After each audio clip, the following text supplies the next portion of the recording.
to look at it not only from a statewide perspective, but we can look at it from a regional perspective. We can look at it on a county by county perspective, right down to a community and a zip code. So all of that allows us to be very targeted in how we respond. It allows us to start to open up other areas where there are no cases or very few cases and haven't been. And even in a lot of the counties that have had minimal cases, they've already had several of them recover. And so you have to take that into account as well as their hospitalization rates. We can track that. So there's a lot of different variables that we'll be looking at, and we'll take a very targeted approach. So you're not going to see a statewide release on some of these areas that we're going to be opening up. They will be somewhat targeted, and we'll give you more information on that on Monday. And we're going to continue to monitor this. Because of the way that we can monitor it in a comprehensive manner, we can start to open things up very responsibly and on a limited basis, and then we can monitor if we see any issues from that, which would allow us maybe to get in there and identify where that hot spot might be, do some additional communication, or maybe take additional actions if we have to. But again, it allows us to do it in a very responsible and measured manner. Channel 5, go ahead. Morning, Governor. Thanks for taking my questions. I have two today. What is the current stockpile of the state PPE, and is the PPE shortage order still in effect? And also, if there are people not abiding by social distancing at farmers markets, can they be ticketed? I'll answer that in a second. You want to take the PPE? No. Yes, as the governor mentioned, the PPE shortage order is still in effect at this particular point in time. And as it relates to the allowance of elective surgeries, as she indicated, there are certain prerequisites that the hospitals and the health systems are going to have to be able to meet to be able to do those elective surgeries. So that includes, being able to procure their own supply for those. So the shortage order is still in effect, but it's in effect in conjunction with the proclamation.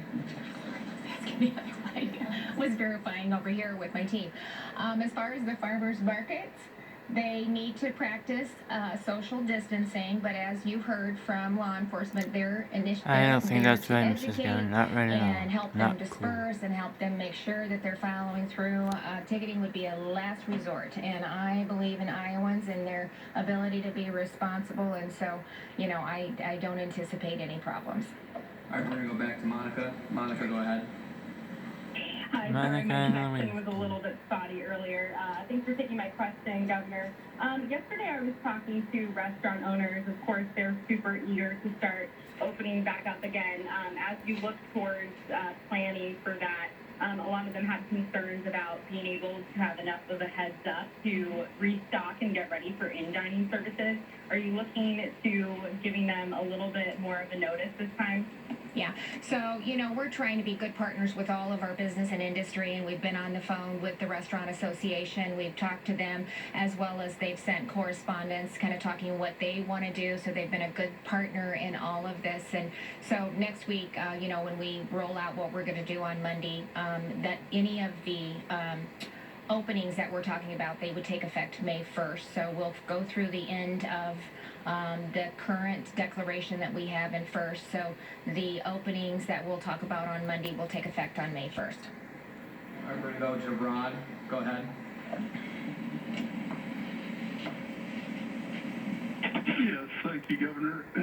I want to make sure I heard, it sounded like you said you were going to submit a revised state budget next week to the lawmakers, and I wondered what figures are you using for your budget recommendations? I believe Kansas is projecting their state revenues will drop by $1.3 billion through fiscal 2021. Do you have a similar projections that you're using to rebuild a new state budget plan for Iowa, and how big of a hit do you think Iowa is going to take? Well, we're meeting with the Department of Management and Director Roeder on a weekly basis, and he's been working with my team as well to constantly monitor the impacts of COVID-19 on the state budget. But, I'm proud to say that our fiscal health was in really good shape when we entered into this. I'm not sure where Kansas was at with theirs, but we had a balanced budget. We had, for fiscal year 19, almost a $300 million surplus, and we had almost $900 million in our emergency account. So and plus we had some, significant funding in the Taxpayers Trust Fund. So we were in a fairly good place heading into this, and we'll continue to monitor and work with the Department of Management as we rework the budget that we submitted and come back, start working on that next week. We got Jake at KMTV out in Omaha. Hey, Governor, some U.S. senators have criticized the stimulus bill for paying people on unemployment an extra $600 a week. They say it pays people more to stay home and they won't want to go back to work. Do you think your state will have that issue, and does Iowa have anything to deter that? So Iowans are known for, their workforce participation. I think it's in our DNA and it's what we do. At both the federal and the state, though, if you're an employer and you offer to bring your employee back to work and they decide not to, that's a voluntary, what's the word I'm looking for? Pardon?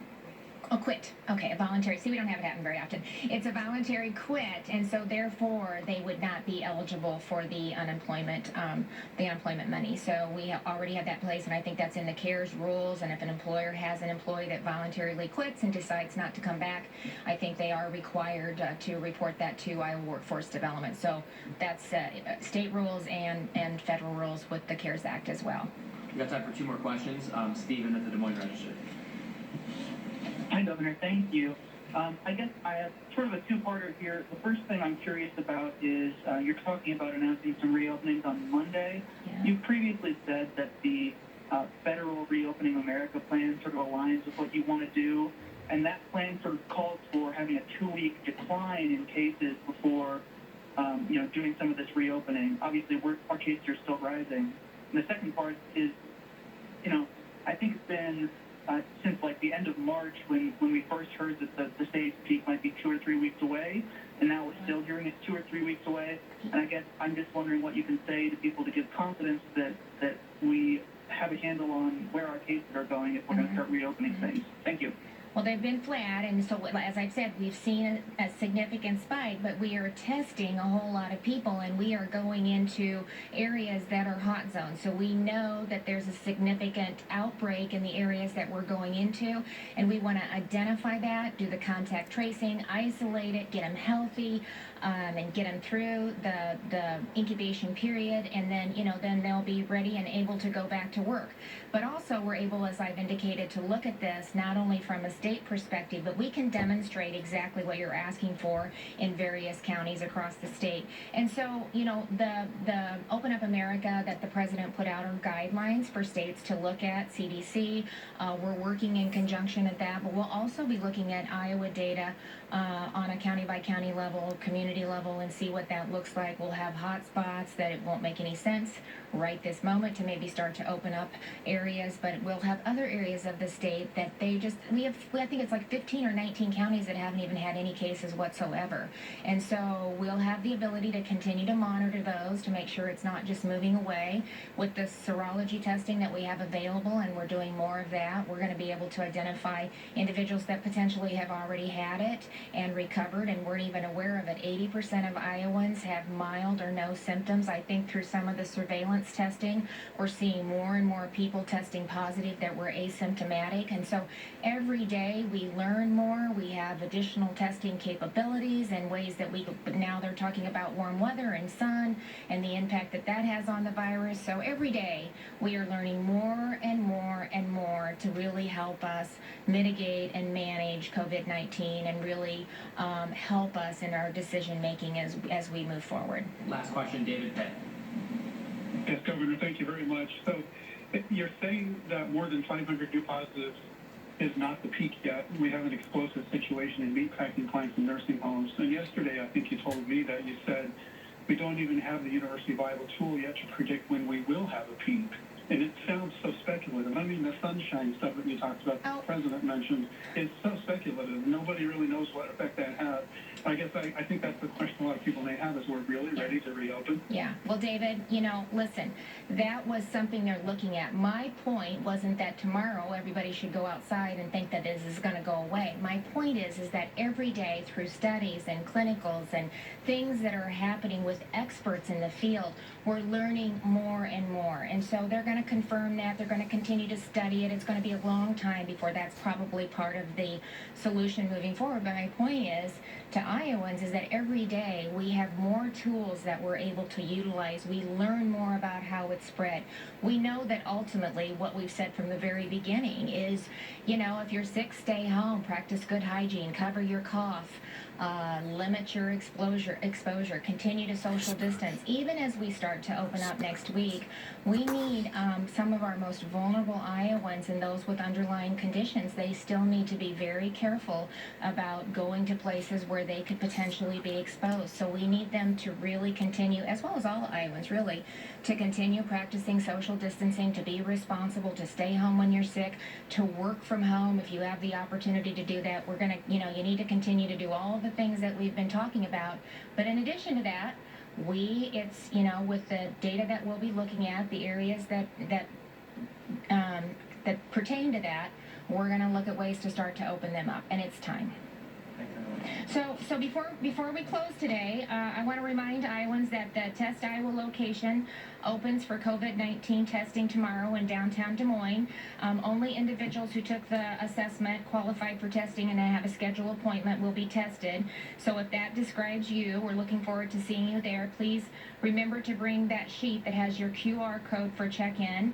If you do not have a scheduled appointment, please be aware that the drive-up appointments are not available. So to see if you qualify to be tested for COVID-19, go to testiowa.com and complete the assessment. That's for new people that haven't. I wanted to talk about real quick too. So this will be the first site event, Saturday and Sunday, but we are opening up scheduling for Des Moines. So individuals that you've received a note that said you are eligible to test, we are going to be opening up additional testing on Monday and Tuesday, and I think these will be 10-hour days, so we should be able to get quite a few people through. Earlier next week, we will be in Waterloo, so we'll be doing site testing in Waterloo, and we're looking for options in Lynn County, and we will be sending our long-term care strike team to Muscatine to work with long-term care facilities down there, again, to do some proactive surveillance testing and really do everything we can to stop the spread of COVID in those areas and across the state. So thanks Iowans. Thanks for being responsible and doing what we need you to do. Thanks.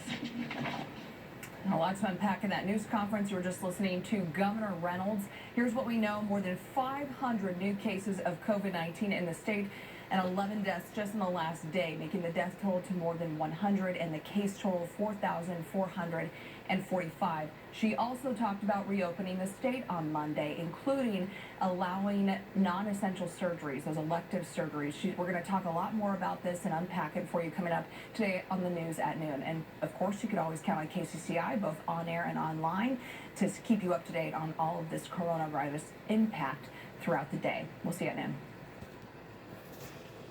Today on the news.